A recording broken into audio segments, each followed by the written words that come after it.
No dzień dobry. Która to godzina? 4:06. Wspaniale.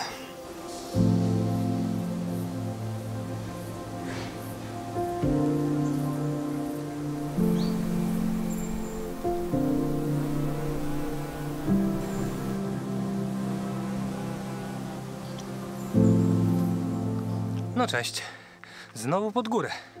Wchodzę właśnie na Hon, na taki szczyt o pięknie brzmiącej nazwie. No i to pierwszy ze szczytów, które będę dzisiaj mijał. Szybko zanurzyłem się w lesie i pewnie nieprędko z niego wyjdę.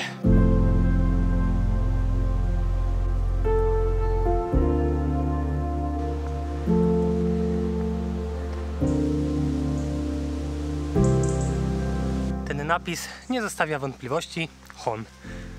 Intensywne, ale krótkie dosyć podejście, więc nawet taki nierozbudzony jeszcze całkiem sprawnie je zmordowałem, tylko po to, żeby zacząć teraz schodzić. No ale to pewnie będzie stała dzisiejszego dnia. Ruszam w stronę Beskidu Niskiego. Dzisiaj tak naprawdę ostatni odcinek w Bieszczadach.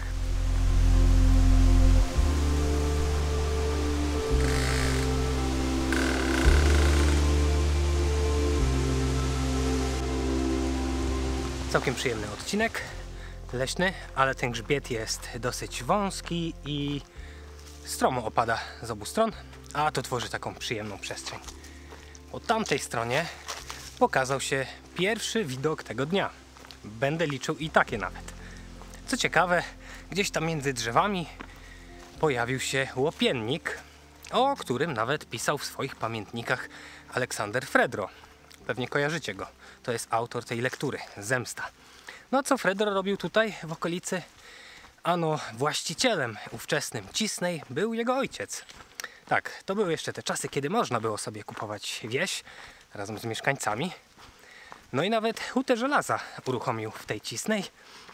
No i takie to były czasy, a dzisiaj wymyśliłem sobie taki pojedynek. Czy na szlaku spotkam więcej widoków, więcej punktów widokowych, czy więcej turystów? Bo pasmo wysokiego działu, przez które dzisiaj będę maszerował, słynie raczej z takiego pięknego lasu. Nie słynie raczej z widoków, ale kto wie, może jeszcze jakieś się pokażą.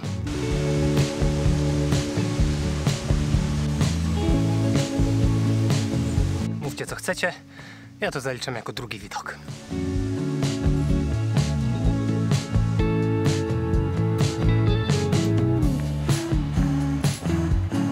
Było tak blisko i prawie się udało.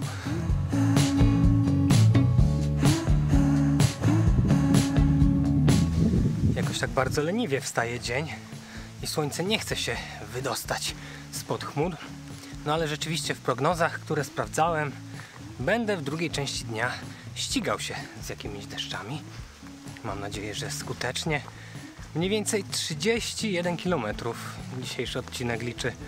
No i będę właśnie już wychodził z Bieszczadów, wchodził do Beskidu Niskiego. Będzie to więc całkowita zmiana charakteru tej wędrówki. To widać już pewnie po tym odcinku.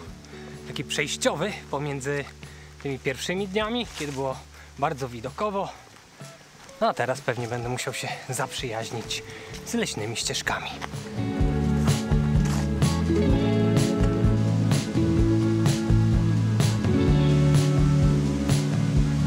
Trochę w górę, trochę w dół, więc całkiem przyjemnie się szło, ale teraz przez dłuższą chwilę całkiem w górę, no bo wchodzę na Wołosań, najwyższy szczyt pasma wysokiego działu, no i najwyższy punkt mojego dzisiejszego etapu.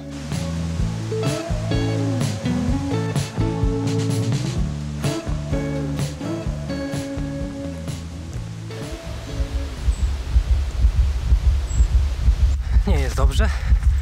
Widziałem gigantycznego niedźwiedzia.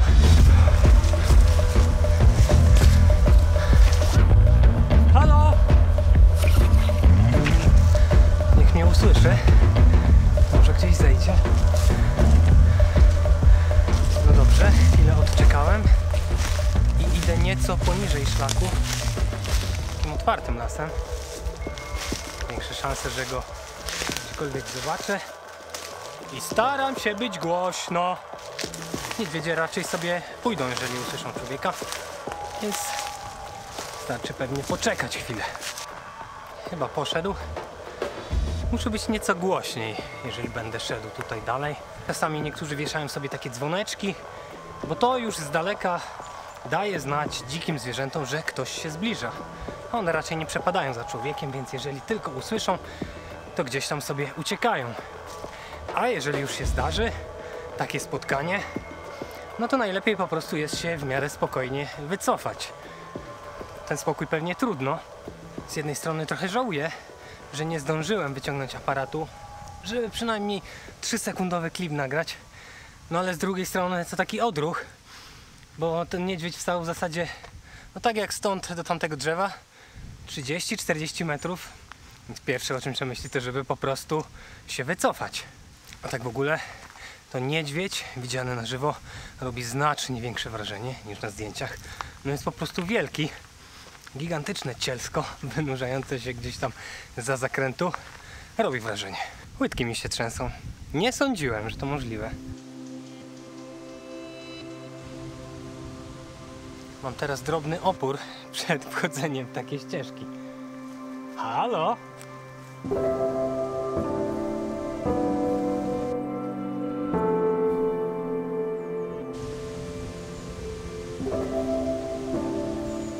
Jest i szczyt Wołosania. Wyżej dzisiaj już nie zawędruję. No a teraz, kiedy minęło trochę czasu, zaczynam się śmiać sam trochę do siebie. Halo? Do niedźwiedzia? Ale w tamtym momencie zależało mi po prostu na tym, żeby się trochę oddalić i cokolwiek powiedzieć, żeby po prostu usłyszał, że jestem w pobliżu. No ale dobrze. Teraz będę nawoływał raz na jakiś czas. Gdybyście przypadkiem spacerowali po paśmie wysokiego działu i słyszeli, że ktoś w tle woła halo, to będę ja.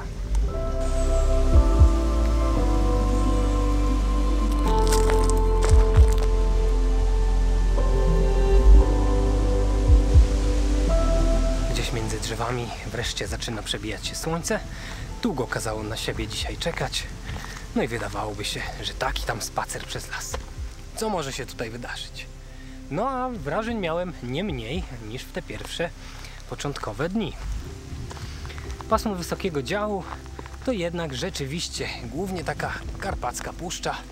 Mało jest tutaj widokowych wrażeń, ale miejsce to jest ciekawe z historycznego punktu widzenia, bo stanowił takie naturalne pogranicze pomiędzy dwiema etnograficznymi grupami górali ruskich, jak to się ładnie mówi. Po zachodniej stronie mieszkali Łemkowie, po wschodniej Bojkowie. I obie te grupy zostały wysiedlone z tych terenów ostatecznie w 1947 roku w ramach akcji Wisła. No i Bieszczady opustoszały. Trudno sobie wyobrazić, jak wyglądały Bieszczady w te pierwsze kilkanaście lat po wysiedleniach, ale na pewno musiał być to teren bardzo nieprzystępny, znakując ten czerwony szlak, główny szlak beskidzki na odcinku Komańcza-Halicz w 1953 roku, bo on w okresie międzywojennym trochę inaczej przebiegał. Dwóch panów szczególnie się zasłużyło, no i był to Władysław Krygowski i Edward Moskała. Tego drugiego pana znacie już pewnie za sprawą pomysłu bacówek. No i z relacji i zapisków wynika, że kiedy oni się zabrali za to wytyczanie szlaku, to niekiedy musieli się posiłkować nawet siekierami, żeby po prostu wyrąbać sobie przejście. 5,5 godziny drogi do Komańczy, gdzie dzisiaj nocuję. Sporo, tak się wydaje, dlatego tym nie zaprzątam sobie jeszcze głowy. Zazwyczaj dzielę sobie takie długie przejście na kilka mniejszych etapów. No i póki co skupiam się na kolejnym podejściu. Tam gdzieś już w tle czyha Jaworne.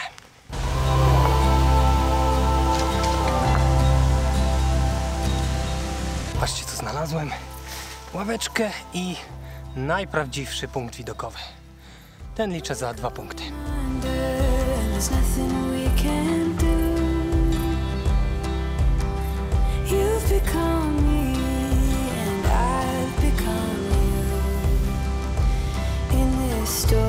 Niespodzianki nie było. Jaworny to szczyt pozbawiony widoków, ale można stamtąd odbić w kierunku bazy namiotowej Rabe. Z przełęczy Żebrak, do której teraz podążam, też jest ścieżka. No i takich baz namiotowych w naszych górach jest trochę. Można tam spędzić noc naprawdę za symboliczną opłatę. Albo w swoim namiocie, albo w takim dużym namiocie bazowym. Trzeba tylko pakować się z głową i zabrać jakiś leciutki śpiwór zamiast statywu. A tak zupełnie szczerze mówiąc, to ja jednak wyszukuję miejsc pod dachem, które pozwolą mi podładować cały ten sprzęt, który noszę. No bo jak inaczej pokazałbym wam wszystkie te drzewa dookoła. No a kiedy natrafiła się okazja na kadr życia, to aparat przeleżał w torbie, ale kto wie, może jeszcze się trafi. Chociaż nie jestem pewien, czy chcę to powtarzać. A to dla odmiany były chyba ślady wilka. Jest jeszcze jedno zwierzę, które chciałbym dzisiaj zobaczyć. Oczywiście musi mi dopisać szczęście, ale będę wypatrywał.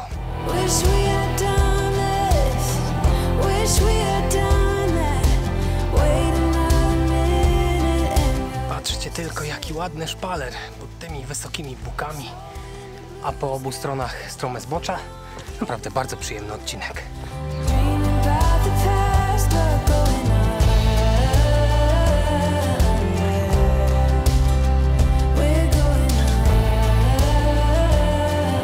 Widzę już przełęcz Żebrak, czyli mój marsz m.in. przez Wołosań i Jaworne dobiega końca. Mniej więcej połowa trasy już za mną. Teraz oczywiście jakaś dłuższa przerwa, śniadanie, a za chwilę ruszam w kierunku Chryszczatej.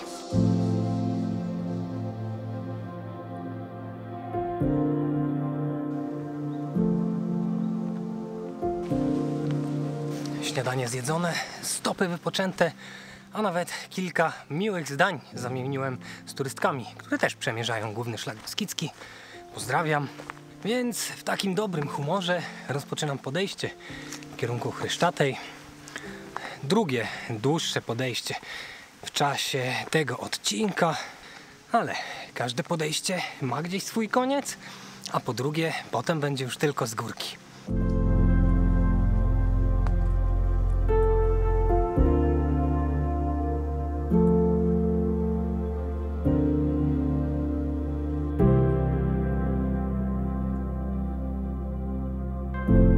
Wczoraj zapowiadałem, że ograniczę się, jeżeli chodzi o pokazywanie każdego napotkanego drzewa, no bo trochę szkoda czasu. A póki co nie robię nic innego, tylko pokazuję drzewa. No ale ten las jest jakiś taki ładny i w ogóle mi się tutaj nie dłuży. Natomiast jeśli chodzi o pojedynek widoki kontra turyści, to pasmo wysokiego działu raczej go już przegrało, bo spotkałem od startu aż 4 osoby, a widoków tak pewnie ze 3,5.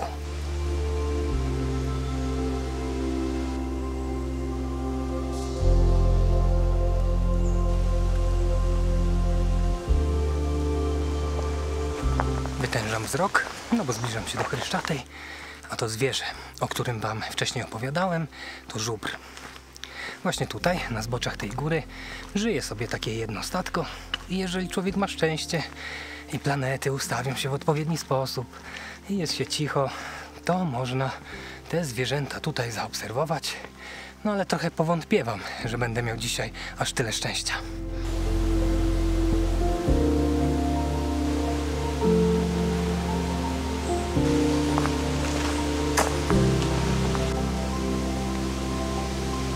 W zasadzie myślałem, że zejdzie mi znacznie dłużej, ale wgramoliłem się na Chryszczatą 997.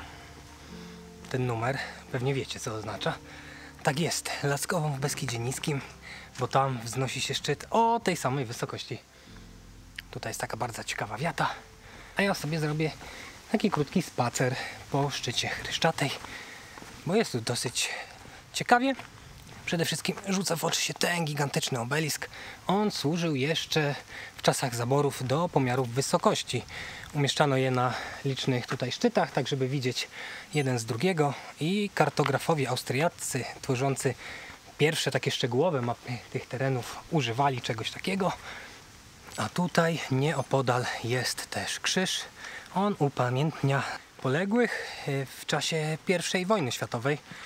Zimą 1914 i 1915 toczyły się tutaj bardzo zacięte walki. Przez Chryszczatą dwukrotnie przetaczał się front. Zima była potwornie surowa, warunki górskie tak samo. Kiedy spacerowałem sobie z Wołosania właśnie tutaj na Chryszczatą, to mijałem niekiedy jeszcze takie charakterystyczne zagłębienia w terenie. No i to są leje, pozostałości po pociskach, gdzie niegdzie można doszukać się także jeszcze fragmentów okopów. Sporo tutaj ciekawych historycznie rzeczy, ale widoków brakuje. Turyści wygrają ten pojedynek.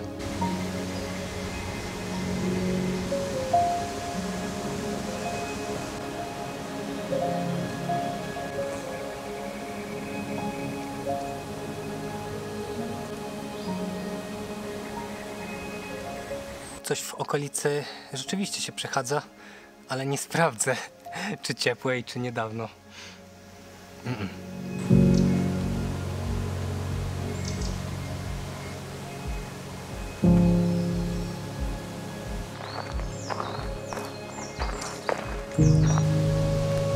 No dobrze, schodzę sobie z tej Chryszczatej. I jeszcze jedno ciekawe miejsce powinienem odwiedzić po drodze. Też mnie tam nigdy jeszcze nie było. Od dzisiaj, od wczoraj w zasadzie będę te frazy powtarzał, pewnie coraz częściej, więc z chęcią tam zaglądnę.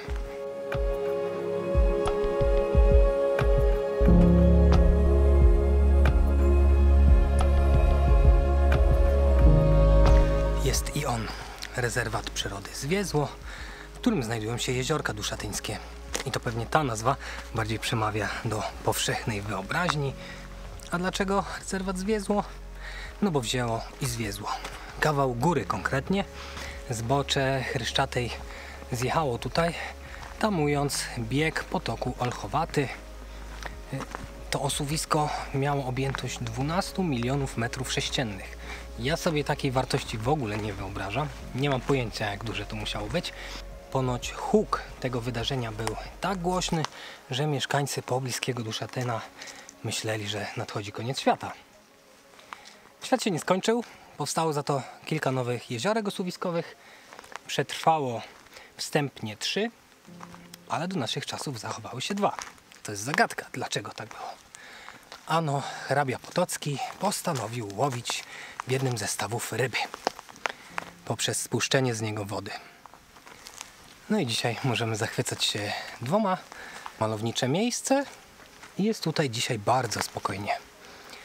Z Duszatyna to pewnie kilkadziesiąt minut marszu, no i ja właśnie teraz tam zmierzam.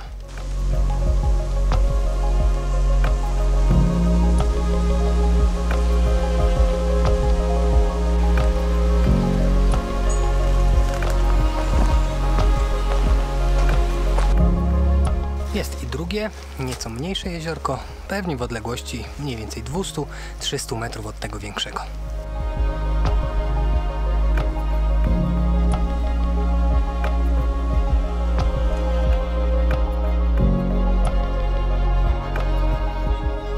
Po tych 7 albo 8 godzinach maszerowania dopiero tutaj zaczyna mi się nieco dłużyć, czyli na zejściu z jeziorek duszatyńskich do Duszatyna, żebym się tu jeszcze nie połamał.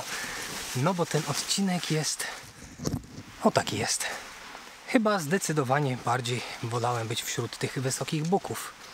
A kto wie, może tu jest naprawdę ładnie, tylko ja już myślami jestem przy jakiejś kawie, przy obiedzie, no bo nocleg coraz bliżej.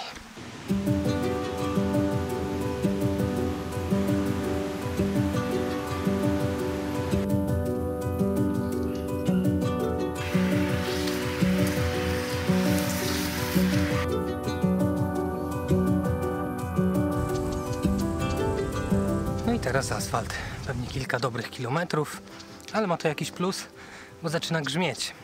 A może dzięki temu, że droga jest szeroka i równa, to uda mi się sprawnie dotrzeć na nocleg, nim z nieba zacznie coś siąpić. Ale najpierw Duszatyn, jakaś osa, która chciała mnie urządlić, a później Prełuki i dopiero Komańcza. Ale tutaj widzę, że jest jakaś strzałeczka odbijająca przez tę barierę, czerwona. Może to tędy? To niestety nie tędy, ale bardzo ładne zdjęcia można by sobie tam zrobić jakimś ładnym teleobiektywem. Pozostaje dreptać ten asfalt.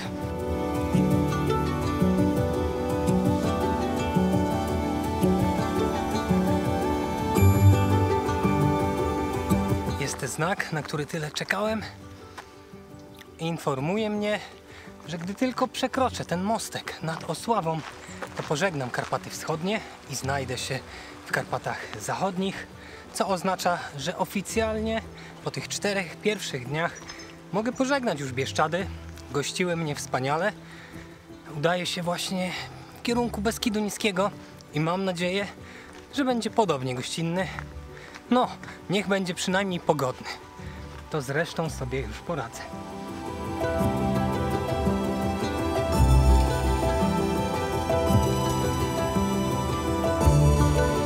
Powróciła leśna ścieżka, ale razem z nią także i podejście. Ale to jest już na szczęście ostatnie i za tym garbem powinna być otwarta droga do Komańczy, gdzie kończę dzisiejszy etap.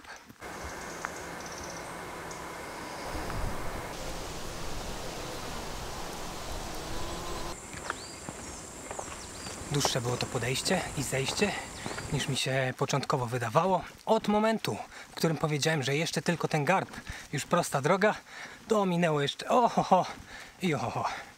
Ale teraz pędzę już prosto na nocleg, zwłaszcza, że zaczyna siąpić z nieba. Znajdę po drodze sklep, zaparzę sobie kawę i Was też zapraszam z kubkiem czegoś dobrego, żebyście zaglądnęli tutaj następnym razem. Do zobaczenia w kolejnym odcinku. Cześć! Pierwsze 4 dni na szlaku były naprawdę relaksujące. W czasie bieszczadzkiego etapu, głównego szlaku beskidzkiego, na odcinku z Wołosatego do Komańczy pokonałem 94 km i niemal 4500 metrów przewyższeń. Kolejne dni zapowiadały natomiast zupełną zmianę charakteru wędrówki.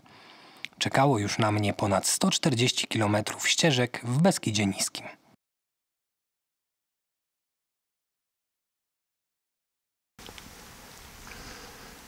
2 godziny temu